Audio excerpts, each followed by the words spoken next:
It's really important that social enterprises actually create a sort of a business model that keeps things going, and the real difference is what you choose to do with the money that you make at the end, how you use that to reinvest in the schemes that you're passionate and believe about. What we've done this year, I think, is started that journey with social enterprise. We've created the Social Enterprise Challenge.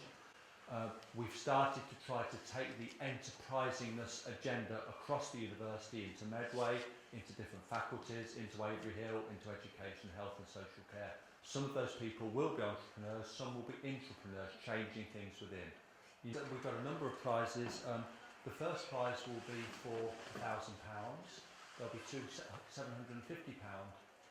prizes, and I've said if there's a really good case that the judges can make for another prize, we can certainly look at that. So, but everyone, I think, going through this process, I think you're all winners just by going through this, actually. Because there's a new breed of animal emerging within the university, across the different campuses we reach. And their passion for enterprise is slightly different to the animal or the type of enterprise we've come across so far.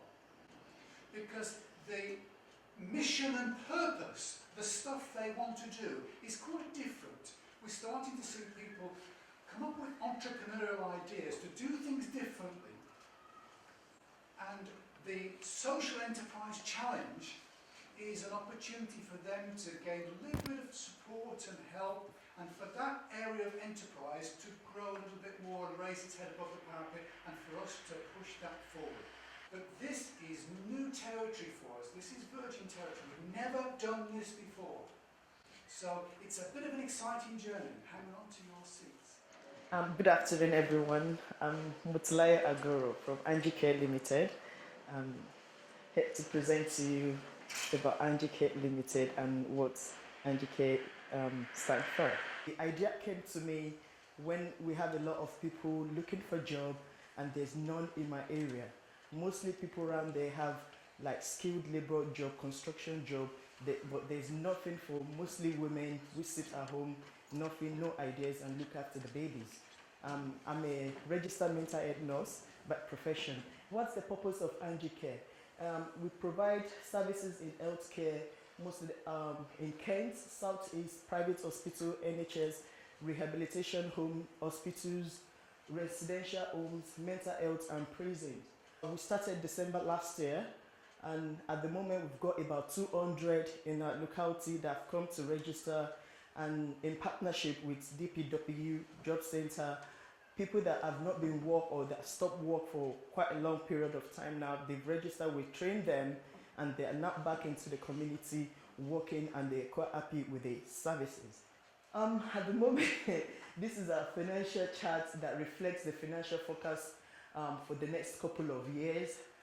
Assuming the company secure a contract providing 8 staff a month, and a month round the clock, and makes an average of £1 per staff, providing securing additional of 1 contract per month. Good afternoon, everyone. My name is Maria Tukano, and I'm here today to present you my idea. The STM project is a 2-bedroom flat in Southwark. The reason why the STM came up with this idea is because these teenagers at the age of 16 to 17 years faces too many challenges as a result of crimes, as a result of teenage pregnancy, drugs abuse, and alcohol abuses. So in that case, building up with the STM is there to support these kids not to go astray and living a disadvantaged lifestyle. The STM, if they use the STM organization, which is the supporting to the organization, if these teenagers use this organization, it does not only prevent them from being homeless, but it will also support them to build up their self-esteem. I am the driving force of the STM, who fills in the director role. And the reason why I came up with this idea is that during the 1999, I was a teenager myself when I gave birth to my child. So because I haven't got any support from my parents, sorry to say this, I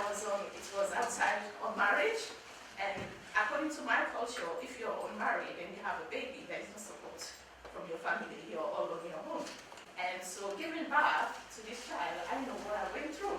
So from that day on, so I was determined to say that I'm here to help others that go through the same way I'm going. So my idea is to support young children or young teenagers not to go through what I went through. So working in my organization, I think these teenagers will benefit from that. Best Gem Services is a social enterprise who is training and employed to look after critically ill children from their parents' home. Children now are like old people. Once they are critically ill, that's more than spending so many years in the hospital, they send them to their parents' home. And we go there to look after them.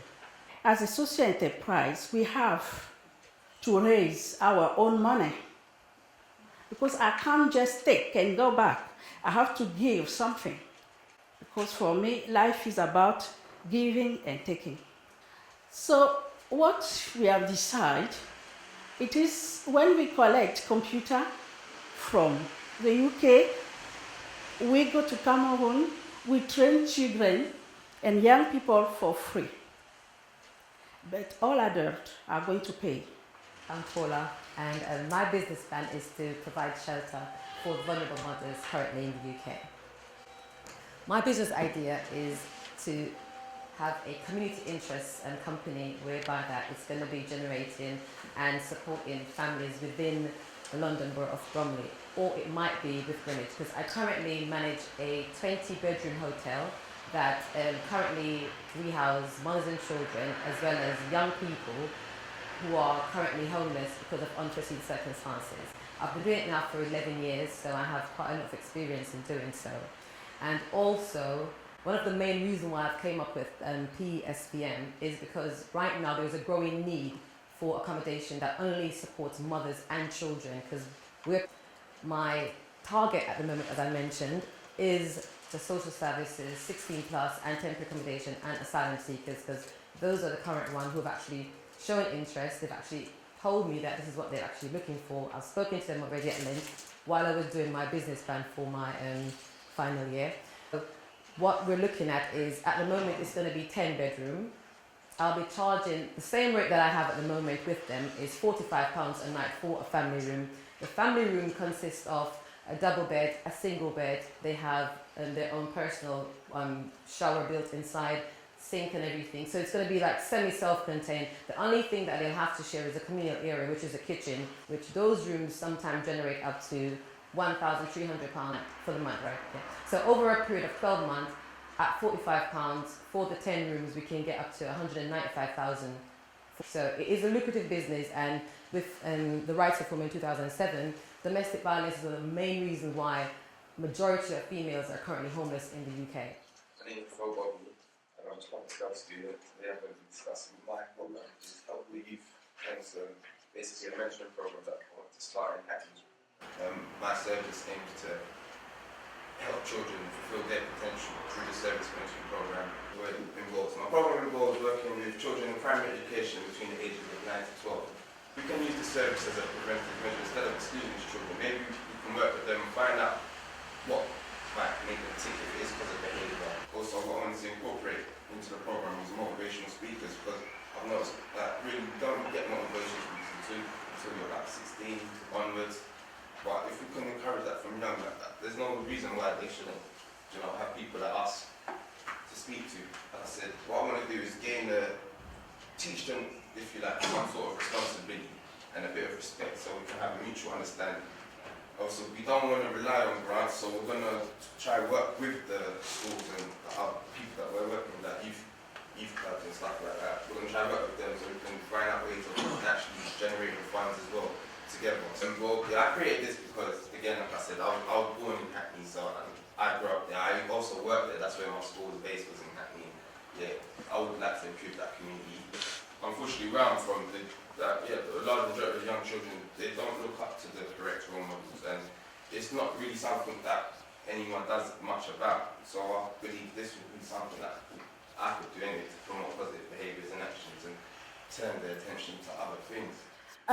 Our target group are the elderly, and our business enterprise is providing a beauty service for a unisex beauty service.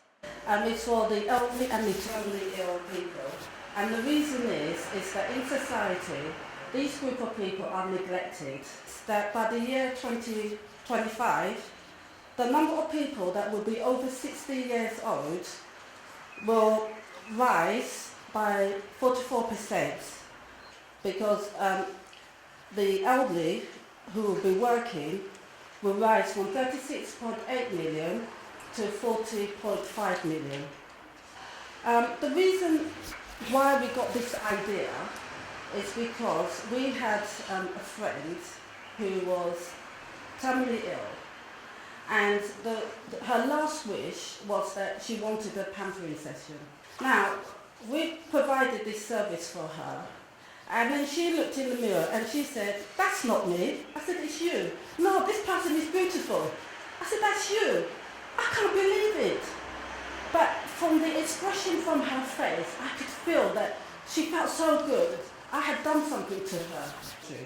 And that's what inspired us to tap into this market, because we realised there are many people like her that don't even have this opportunity. Our vision, we're hoping in the next 5 years that we'll be able to add additional service and offer this service to the funeral parlours.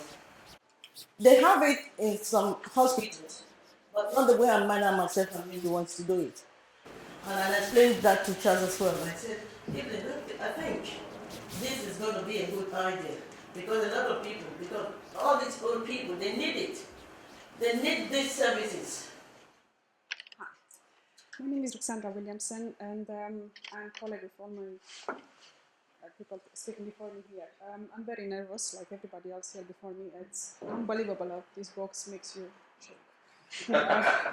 An idea, Saturday Learning Club. Learning Club idea came to me when I was looking for tuition or to help my children. I have 2 children, and to help them, I come across to high fees for tutoring. Some people can pay, some people cannot pay these fees. So I came across a church hall, which was used by the local authority as a citizen advice bureau.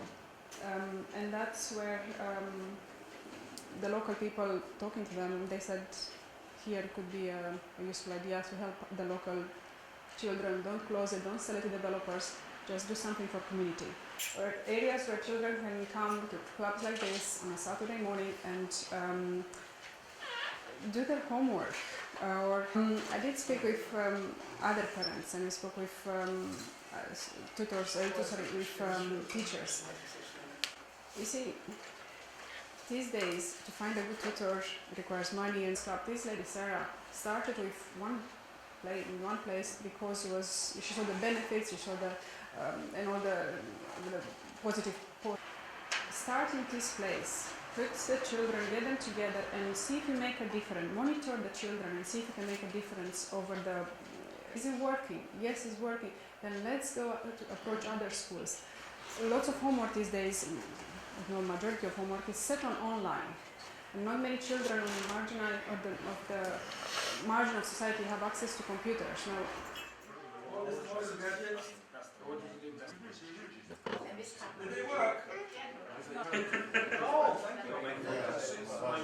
Now, big cheesy smile for everyone. There we go. That's extremely choosy. Fantastic. Yeah.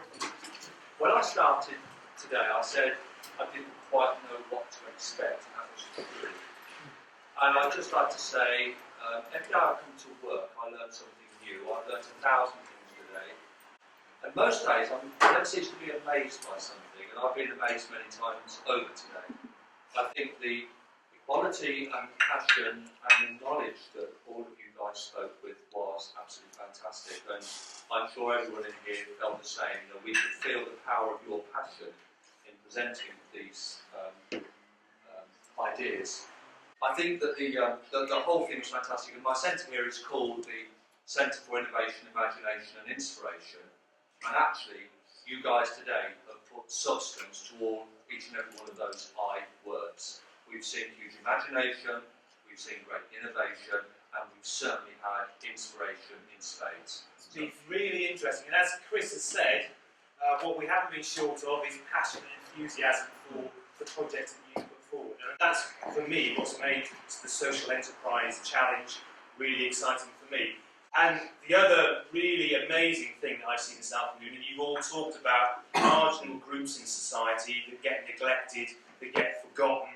We've had, returning respect and self-esteem to the old. We've had supporting youngsters who might be marginalised at school.